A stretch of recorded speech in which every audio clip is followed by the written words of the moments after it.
Hello, I'm the Angry Spork. Several years ago, the Avengers came at odds with the X-Men over one Hope Summers. But before that, they clashed with one X-Man in particular, Cable. Someone who was thought dead, but really wasn't because this is comics. I'm taking issue with Avengers X-SANCTION, written by Jeff Loeb, with art by Ed McGuinness, Dexter Vines, and Maury Hollowell. Let's start with issue number 1 and see if this comic makes us want to turn the page or turn our heads.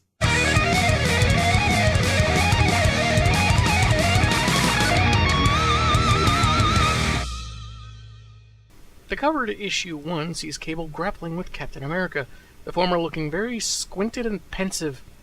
Also, he's now sporting an X-shaped scar on his right shoulder, and I can't tell if Cap is looking at the reader or the handgun being discharged right next to his face.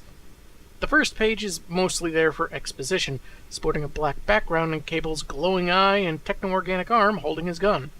Look, he's ambidextrous! He's described as having sacrificed himself to save his adopted daughter Hope, seen as a messianic figure for mutant kind. Yeah, but that's only because the mutant population had dwindled to below 200, and she was the first mutant child born after a long while. It's not like she did anything epic or important, like get facial piercings and order people to compliment her.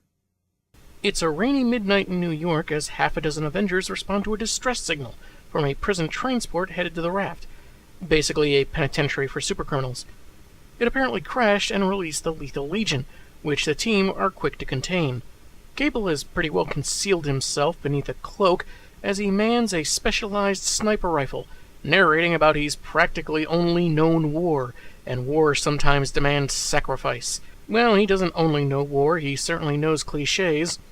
As Cap chases Whirlwind, he warns Falcon to keep back, but Sam says he's faced worse situations, barely finishing his sentence before being shot in the back.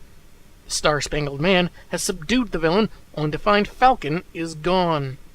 It's actually pretty weird that Cap didn't hear him cry out in pain since they were just having a conversation where they could hear one another.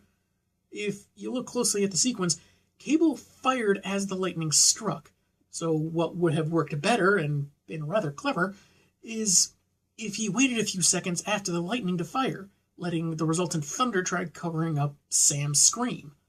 But I guess Cable just lucked out that Steve Rogers wasn't paying attention. Wilson has crashed in an alley asking for help when Cable socks him and drags him to a nearby sewer, calling him another casualty of war. Off to a cheery start, this comic. When yesterday's tomorrow is today, it's a challenge to care about anything. Anything other than the mission. But that apparently changed for him because his daughter Hope gave him a purpose. Did no one inform Jeff Loeb that Cable was once married and had a son?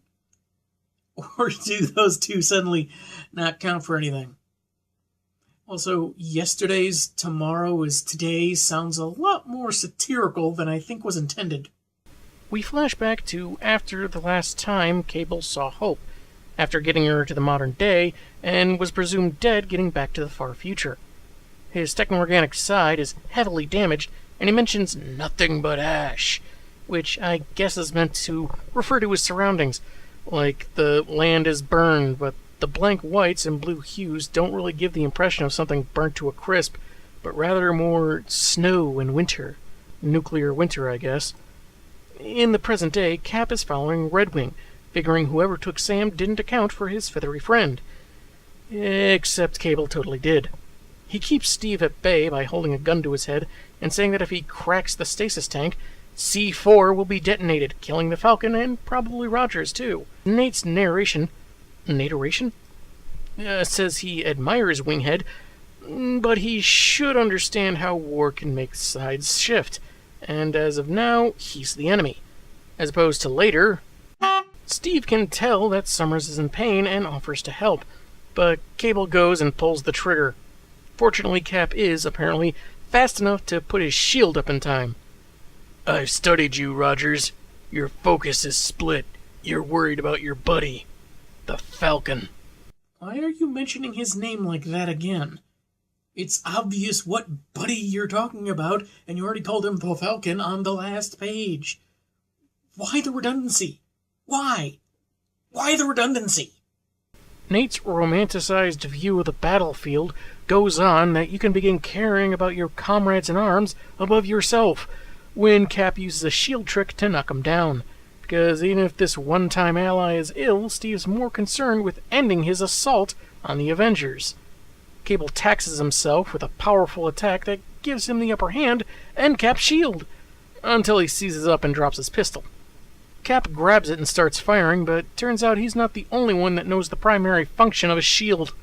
When the gun empties, Nate tries his best Cap impression, which leaves the patriotic discus lodged in a wall. Cap goes for it, only to be body-slammed into unconsciousness.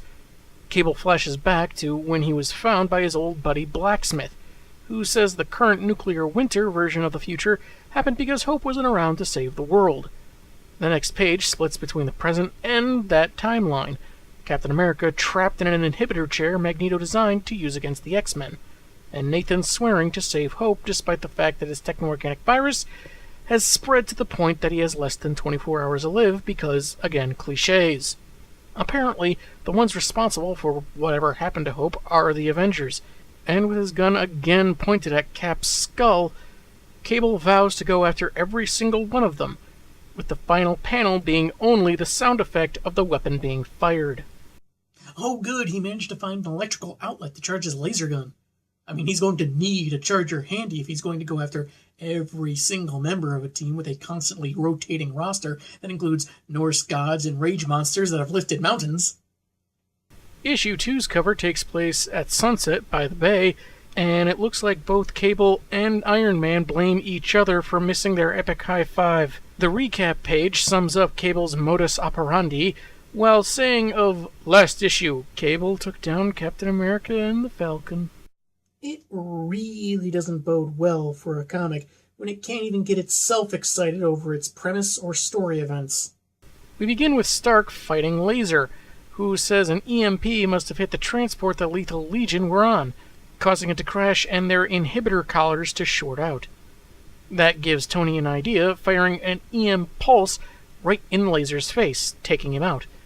But not his suit or nearby electrical systems, it looks like, because Iron Man? Or writing convenience.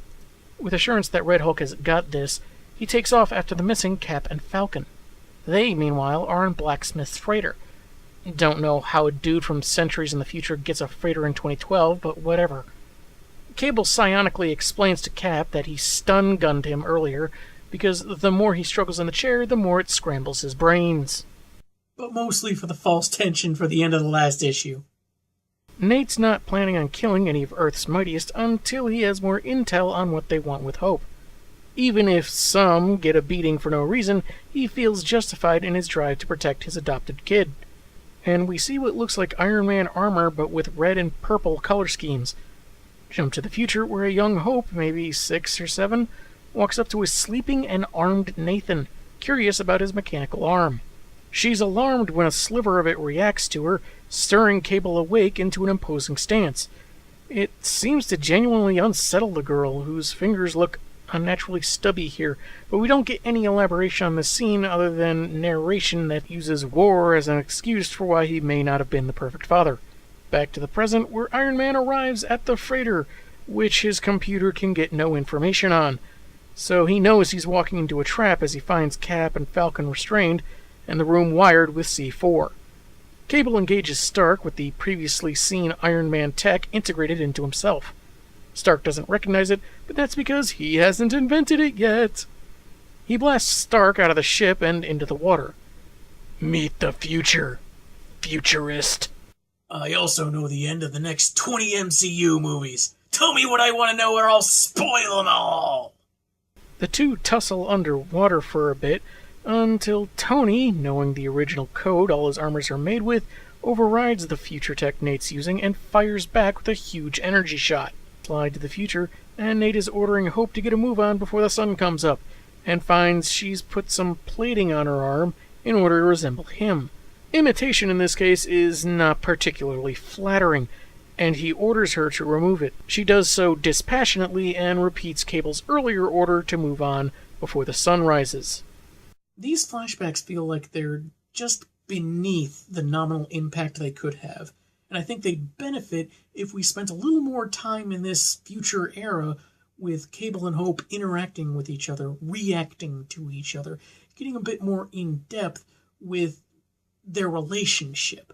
That way anyone not familiar with Cable or Hope or the Second Coming storyline they reference will be able to feel more invested than, hey, someone's attacking the Avengers. Stark flies Summers out of the drink, explaining how he managed to outwit something he hadn't even built yet, only to find his digital DNA had been corrupted with a virus based on the Askani language, something that wouldn't be known for thousands of years. Shellhead is shut down, and it's time for another flash. Well, forward, if you want to get technical. Hope is again a little older, now asking what it's like for Cable living with the techno-organic virus. He replies that he constantly uses his telekinesis to keep it at bay, and learns to live with something that's killing him, making a comparison to a cancer patient. Hope then remarks how both of them were sent into the future to save their lives, but Nate promises he'll never leave her the way his parents had to abandon him.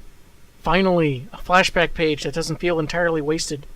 Speaking of wasted, turns out Tony is in another inhibitor chair, so Cable can again point out how Magneto used them on the X-Men, blah blah blah. He also points out Falcon's tank is from Weapon X, the program that screwed with Wolverine's brains and bones. He wants to know why they end up in the Avengers' possession when he's attacked from behind by a gun-toting Red Hulk. I gotta admire a man with a really big gun collection. Wait, are you saying that the collection is big because of the number of guns? Or that the guns themselves are actually above average in size and capacity? Given comics' history of ludicrously large firearms, I think it's an important distinction. The last 2 pages are split between 2 time periods.